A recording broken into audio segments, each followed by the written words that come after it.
Do I even need to say anything? Seriously, do I even need to say anything? You all know exactly what needs to be said here.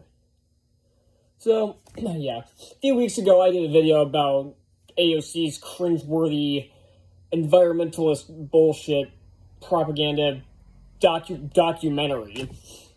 And somehow we've hit rock bottom when it comes to documentaries. Because Democrats are still trying... This is the only thing they can do now. Because they call everything Republicans make propaganda, but then they think this is okay. And I've seen the reviews. I, of course, am not watching this because, again, I have standards. I have taste. So, no, I'm not going to actually watch this. And so what I did for this was I went through the IMDb reviews.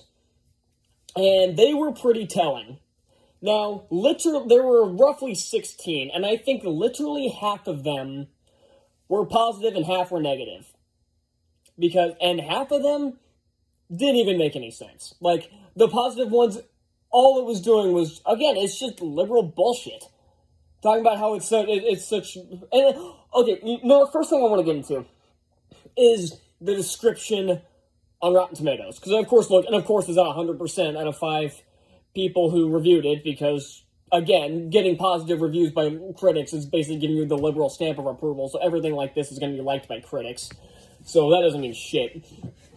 But it's saying this is a unique take on this point by the heroes, first responders, and survivors of the attack. It's like, you cannot get more cringeworthy if you tried. And trust me, AOC tried with her stupid To the End, or whatever the fuck that dumbass climate change, basically a mockumentary, was called.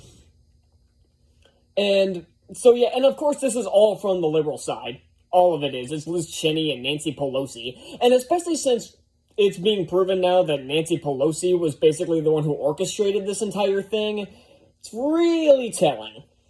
And so, yeah, of course, half the reviews of IMDb were the liberals trying to prop the movie up, and the other ones were people who actually know what happened.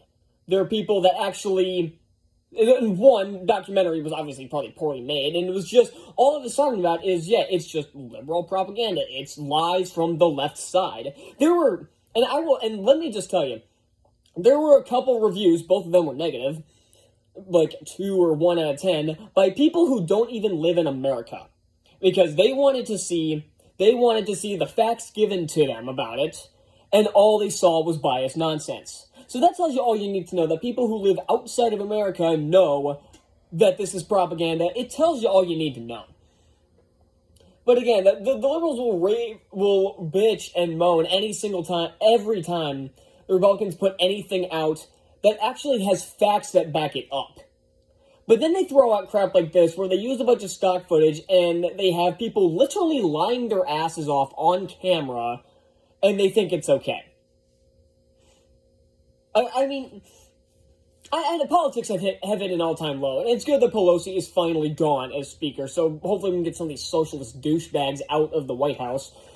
So, yeah, this is already as big of a joke as the Biden presidency. Like, I don't review political documentaries like this, because I know all I'm going to be fed is biased bullshit. I don't even review ones made by the right, because I just don't want to watch political documentaries. That's just, no.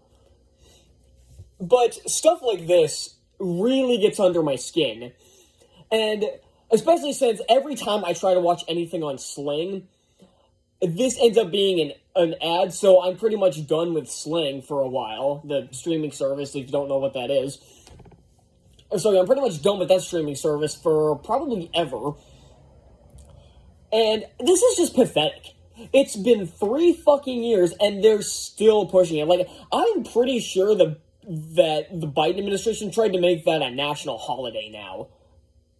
And even funnier is that recently he tried to talk about January 6th and called it July 6th, which once again tells you all you need to know. So that's all I got for this. I just needed to rant for a few minutes because I'm working on my top 15 and bottom 15 of the years, which will be a lot more fun to put together. Trust me, this one, even though I will not watch it, will be suffering heavily with the 2023 Golden Bronx Cheer Awards next year that I'm making.